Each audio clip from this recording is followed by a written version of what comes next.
কথা কিছু বুঝে আসছে? এটা একটা বিরাট বড় পরিকল্পনা চলছে। তাই আমি বাপেদের বলবো, পড়ান, পড়াতে তো হবে, পড়াতে আমি নিষেধ করছি না, খেয়াল রাখেন।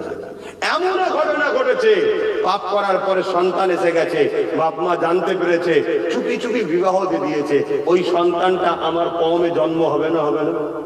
কিন্তু সন্তানটা কি আমাদের? কথা বলে, কিন্তু বড় হচ্ছে না, হয়নি। এখন বাপ মার সৎ গাছকে মৌলী সাহেব করবো, ও মৌলী সাহেব শাসকের দালালি করবে না তো বিরোধী করবে?